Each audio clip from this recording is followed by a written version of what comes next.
Hello, and welcome to Faculty 180 training. First and foremost, let's figure out where to go in order to log into Faculty 180. It's really simple. Go to faculty180.butler.edu, and then you will log in using your Butler username and password. Please don't forget to bookmark that once you do get there, because you want to be able to find that again. The browsers that work best, by the way, are Firefox and Chrome. Safari does not necessarily work all that well, and neither does Internet Explorer. So some items to note before we get started. What happens in Faculty 180 stays in Faculty 180. What we mean by that is that you can feel free to put any data in here. It is going to stay in here. So it's not going to get lost. It's going to stay in there, so you can put data in there 24 hours a day, 7 days a week, 365 days a year. There is no requirement to enter data prior to the 17-18 faculty activity reporting period. So you don't have to go back in time and put your entire work history in here. We're really just worried about the data for this year's FAR and going forward. There is a reference guide. I will show you that here in a little bit, and it is ever evolving. We are updating that as we find things that we need to put in there. So it is an ever evolving document. The first year of entering information into Faculty 180 will take about the same amount of time, if not slightly more, because you are also learning a new software platform. But it will save you time in the future, and I'm going to show you some examples of how that will be the case. And then finally, if you have any questions on the platform itself or suggestions on how we can make changes, please email faculty180@butler.edu. If you have questions as to, I serve on this committee, is that service, is that something else, where does it go in the platform, then you'll want to get with your dean's assistant. Any other questions you can send to faculty180@butler.edu. With that, let's take a look at the platform itself. And here we have what you will see when you log in. On the left-hand side over here is the navigation panel. It is where you are going to get access to enter activities 24 hours a day, 7 days a week, 365 days a year. So the navigation panel is always available to you. And then in May of every year, we are going to push out these two steps. And you'll see step 1, this activity input and verification. And then step 2, this is where you will enter your goals and reflections. So just like a normal FAR. So let's take a, before we go any further, I want to show you where the documentation lives, where you can find that reference guide. So right here, we're going to go to Announcements and Help. And here we have institution FAQs. You can kind of read through these and see if there are any, if these answer any of your questions. In addition to that, you can also ask a question. You type it here, and it will actually show up on as an action item on the admin team's action items in order to answer. So if it's something we believe that everyone will benefit from, then we'll answer it and put it in the FAQs. So, but where the reference guide lives is right up here in question 1. Where can I find reference/help material? And here is the reference guide. If I click on that, it's going to open it up as a in a web viewer. We actually want this open with a PDF reader. So if you're in Chrome, you can open it with the Zodo PDF reader, or you can download it and open it in Adobe. So I'm going to switch over here because I already have it open in a PDF, and I just want to show you a couple of quick things about this. So we have made it clickable. So let's say, because we're going to take a look at the profile section here in just a second, let's say we want to know how to add our information in the profile section. We can click on that, and it takes us to that part of the document. We can see that the first three sections, as we're going to talk about here in just a second, are partially filled from PeopleSoft. So most of that data we don't have to put in there. And then I just wanted to show you this. The reference guide does have a lot of pictures and arrows to point your attention to what you need the most. And let's say that answered your question and you want to go back and take a look at something else. Well, we have clickable links down here. We also have the date of publication. So this was last published on May 2nd, and this is currently version 2.5. So if I click back up here, it takes me back to the index, and now I can click around and see what else is available.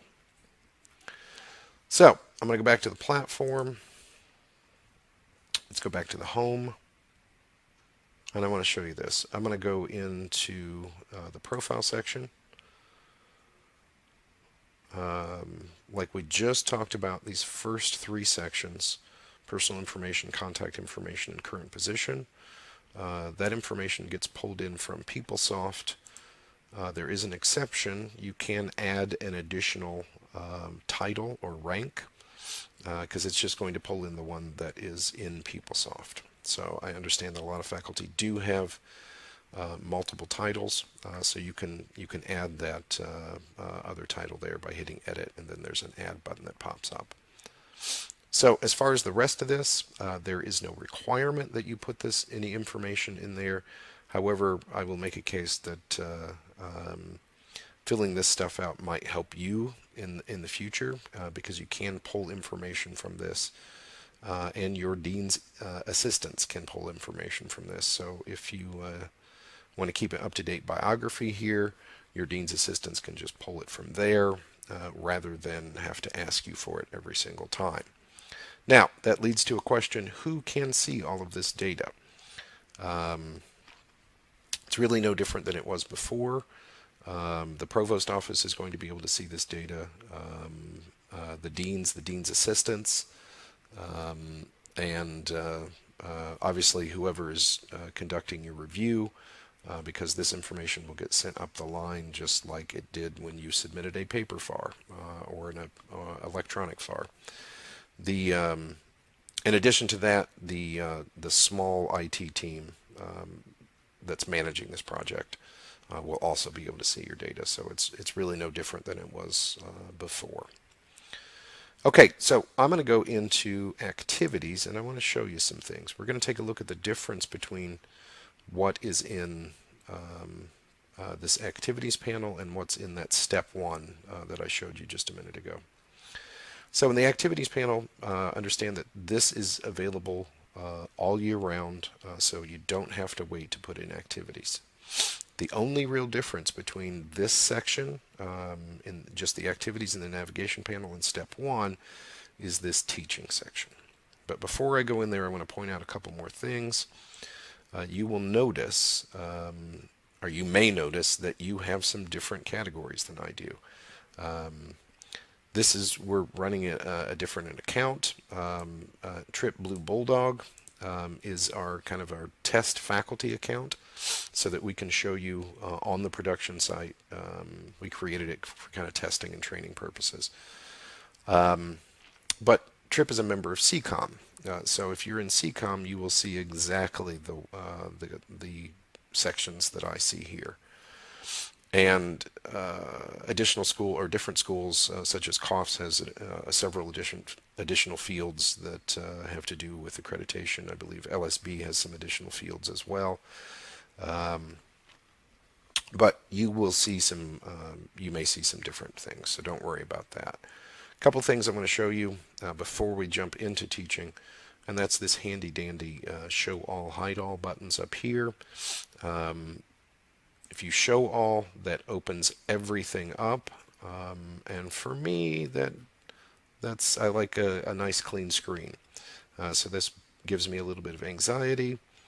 So I like to hide all of those so that everything's collapsed and I can open them as I want to. So if you're wondering what goes in a section, we have help buttons over here. For example, research, scholarship, and creative activities. We can click on that and it opens up the help. So there's a lot of those around, so just look for those. Those are going to be your friend in the future. Okay, let's take a look at the teaching section. Here we can, here we want to view teaching. And be mindful of this. These starts all throughout this platform, they default at fall. We want to change that to summer so that we're taking a look at the entire activity reporting period. We hit refresh and it pulls in that data. So you may notice at first that some of these, the enrollment is incorrect. We are going to be pulling the data in for all of your courses after grades are submitted for each of those semesters. So we've already pulled it in, but we need to redo it right now in order to get these enrollment numbers correct. You may also notice that the credit hours are correct. Sometimes those get pulled in to PeopleSoft incorrectly. So all of the information in here is as correct as it is in PeopleSoft. So we do give you the ability to edit those credit hours in step 1, and we'll take a look at that. So what you can do year-round, so you can kind of view these, but you can't change anything in your teaching section until that step 1 comes out. But what you can do is add attachments. And there's no requirement to add attachments, but if you would want to upload your syllabi or put in a link to a particularly good presentation, so you can do URL links or actual files up to 785 megabyte. To put that in perspective, that's about 45 minutes of HD video, by the way. You can add those here all year round, so that will be available.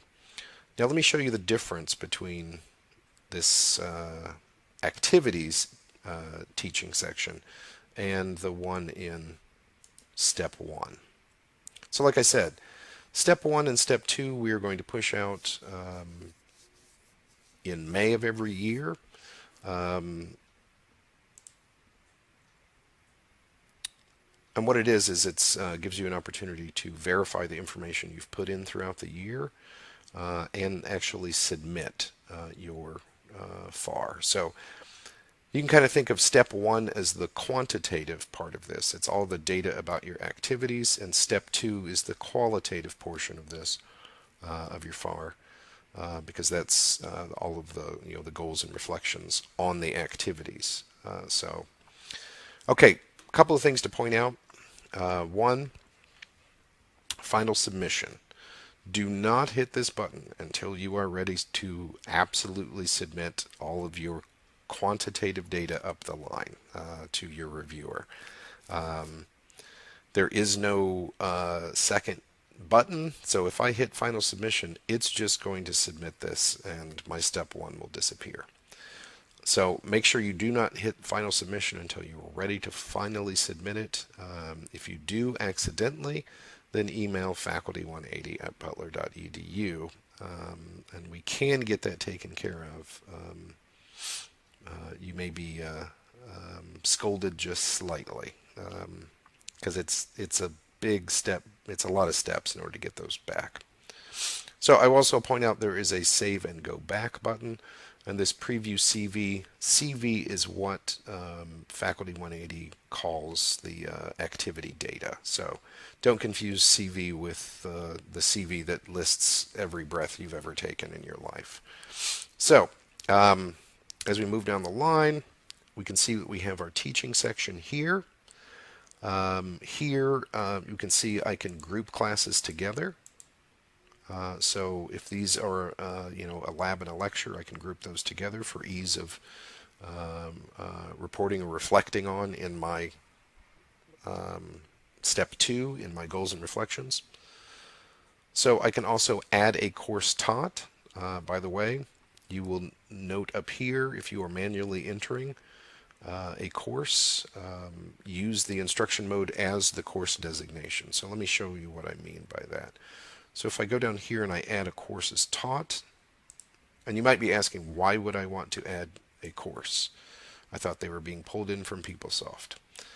Well, they are, but only the courses that you were the instructor of record for. So if you co or team taught a course with somebody else and they are marked as the instructor of record, PeopleSoft will pull it in for them, but will not pull it in for you.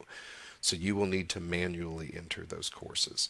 You can find all of that data in PeopleSoft using the class search. But let me show you what I mean by make sure that the course designation matches the instruction mode. So in this case, this is a clinical course. Let's say that we're doing a lecture or a lab.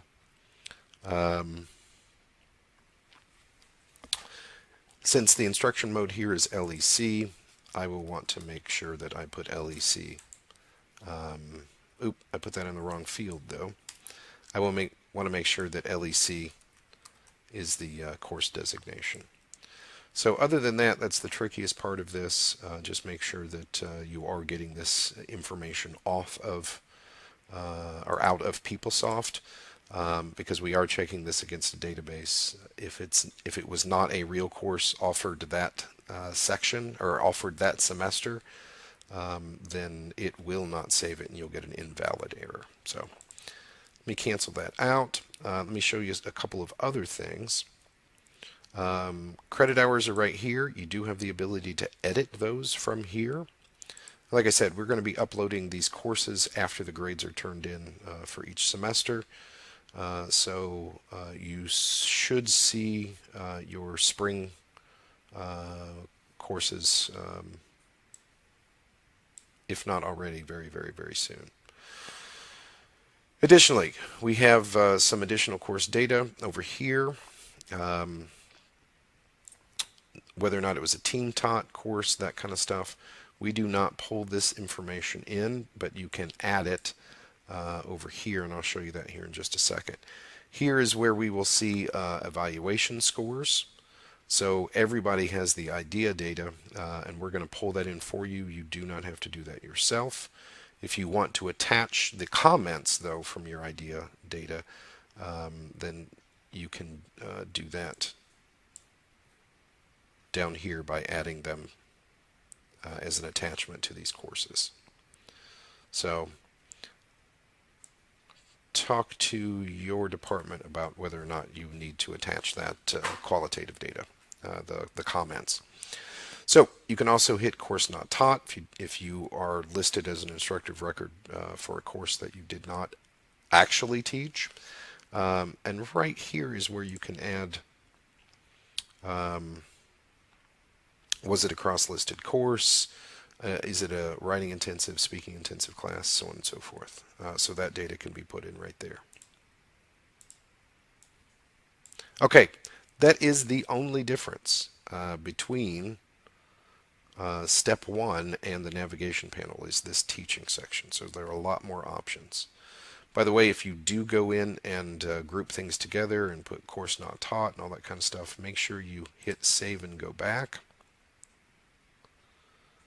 And that takes you back to the home screen, saves everything so that you can come back to it later. Okay, so let's take a look at a couple other things in the activities. I'm going to go into activities, and I'm going to just show you a couple things. Let's go into standing committees. And we're going to add a record.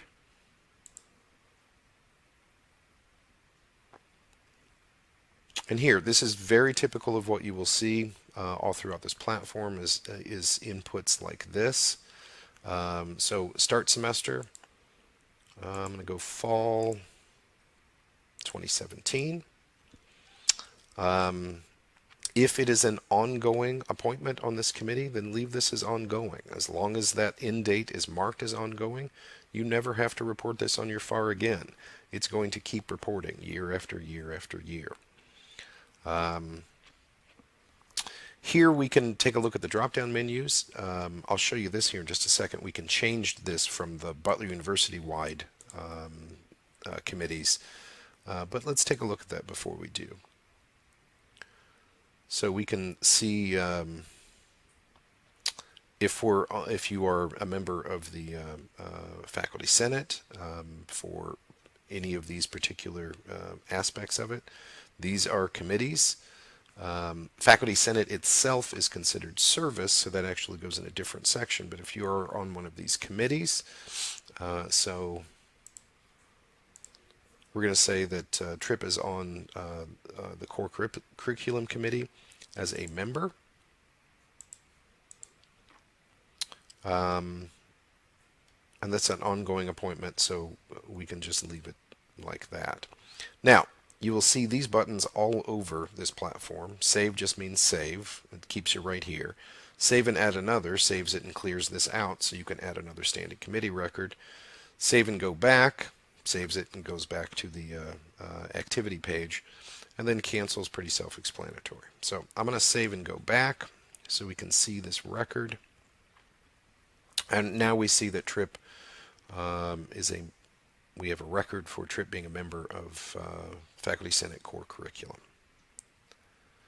So this is my favorite part of this platform. This is edit. So if we want to edit any record, just find the pencil and we're good. So if we want to delete a record, we can do that by using that X, and then the clone tool. This is my favorite thing. So let's say that Tripp is no longer a member of the core curriculum committee. Instead, he is now the chair of that committee. So we want to duplicate this record to reflect those changes, and then we'll go back and edit this actual one. So if we use the clone tool, that creates a copy of it and then opens it up for editing. So now, so it was spring 18, and we'll leave that as ongoing now. No longer a member, but the chair. So we've made all of the necessary changes to make Tripp a chair in this committee. So we save and go back, and we will see that we have 2 records now. I just didn't click it well enough. So now we have 2 records. Both of them are ongoing. However, the member part of this is not ongoing. That ended in spring of 18. So we want to edit that record. If we, nope, I didn't mean to do that part. I just want to add an end date. And that end date was spring 18. That's how we can go in and take a look at the different committees within each college.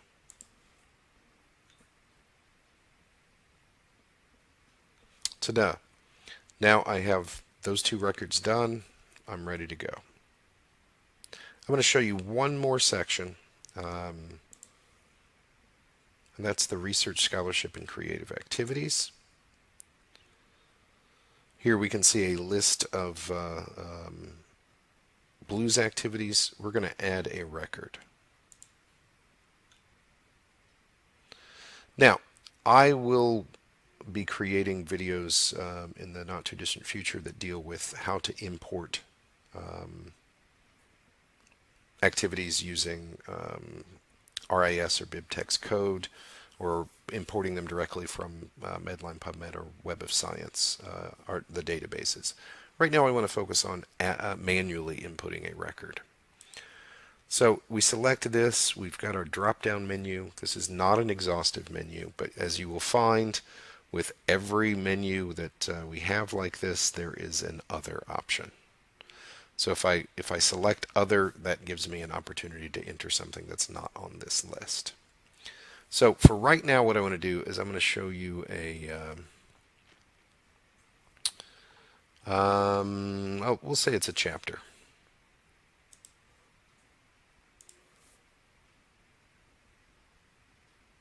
And depending upon what you select, there are a number of different things that pop up here. So once again, there's help up here. So for citation purposes, at least your name and role should be listed. So what that's really talking about is right here in the description section, but we'll get that down to there here in just a second. So we're going to select the status. Is this in progress? Has it been submitted, accepted, etc.? I'm going to say that this is completed and published. And that happened in the fall of 2017. Chapter title is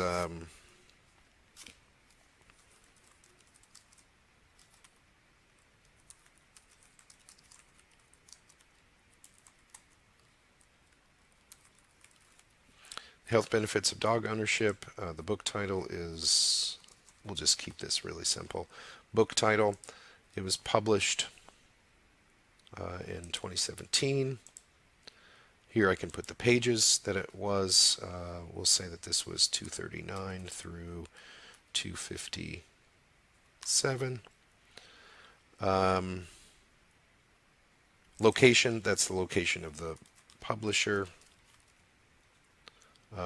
Publisher here, name of publisher.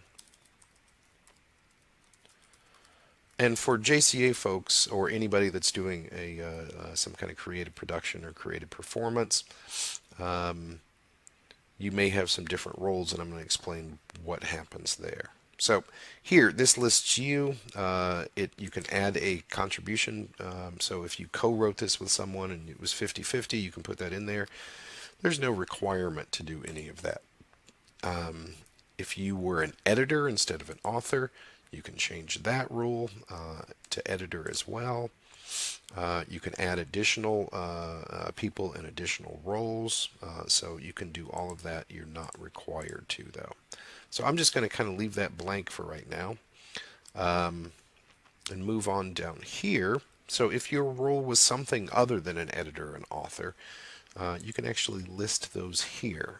So in this particular case, let's say that instead of this having been a chapter in a book, we will say that this was a creative production. So for example, if you're listing performances with the Indianapolis Symphony Orchestra, a question that often comes up with professors in JCA is, do I need a separate entry for all of those performances? Let's say you had 7 performances with the ISO, or 7 performances of a particular dance or theater performance or whatever else. No, you do not have to put in separate records for each of those. You can literally put what your roles were. So if you were the choreographer, you put choreographer there. Any additional roles, just list those as well. And then you can put the dates of the performance. You can put all of that in the description section, and this will report out on the FAR. So you're all good there. So we go down here. We also need to select an intellectual contributions review type. So I'm going to say that this was not reviewed. And if it's not applicable or not reviewed, you can just put that right there. It is a required field, though. Here you can add attachments, multiple attachments. It just pops open, and you can get anything off of your computer.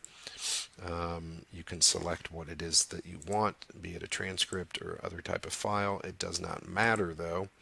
You can also attach URLs, just like you can to the courses. So I'm going to save and go back. I'm going to show you one more thing here.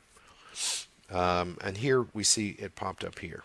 These will report out in order of them being put in.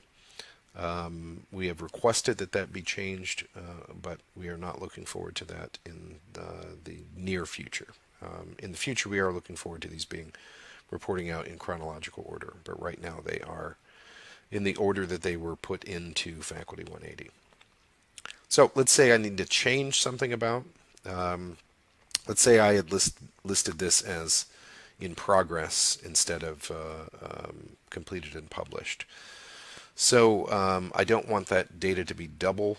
I don't be repeated within the Faculty 180 database, because we're going to be pulling reports out of this to see how many publications and productions and so on and so forth our faculty are undertaking. What I can do is I can go in here and edit it. So I go in and edit. We're pretending that said in progress. So what I can do is I can go in here and I can manage my status. So if I've already reported it as being in progress, but now I want to report it as being completed, I can go in here, I can change that. So we're pretending it was in progress. Now I'm changing it to completed published. I save that. I X out of there. I can go down here in the description and add a note. This was reported as in progress on last year's FAR. Now it's completed published. So I'm reporting it again down here. So I don't need to do anything there actually. I was going to cancel, but you can always just save and go back. So that is kind of the overview of the activities. Everything else in here is very, very, very similar. You'll see the same types of stuff. So if we go to professional service, we can go in here and we can see, yeah, we've got the same basic fields. What kind of view service type was this? That kind of stuff in there. So this platform is very intuitive to use. It's really a matter of, I think the hardest part anyone will have is where do I put this stuff? And I can say that descriptions are in the platform itself and also in the Faculty 180 reference guide. So you can see a lot of information if I open up the right one.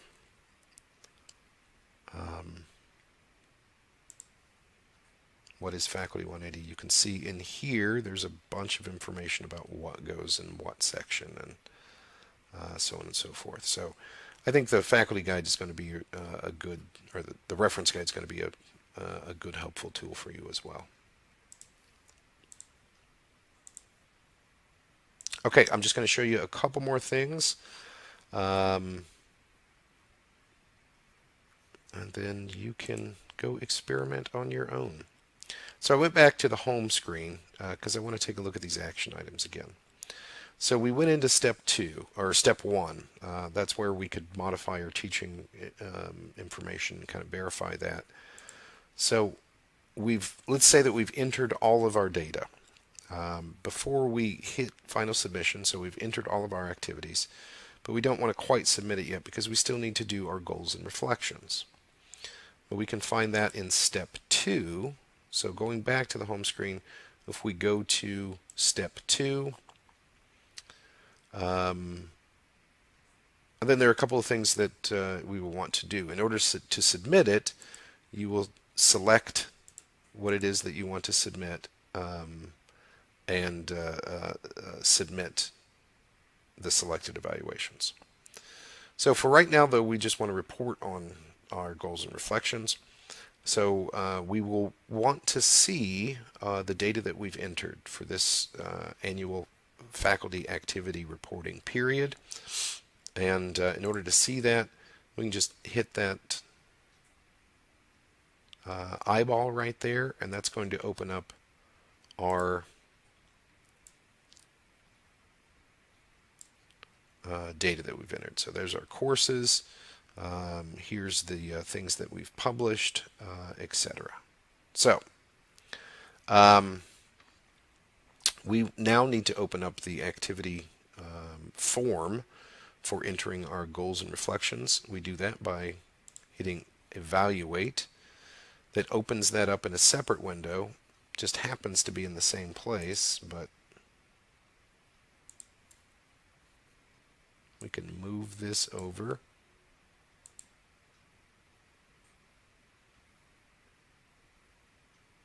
There we go. And now we can have both of those open at the same time. So we can take a look at this as we're going through, and we'll see that all of the things that you are used to in your FAR that you've been doing as long as you've been at Butler, all of the same questions are right here.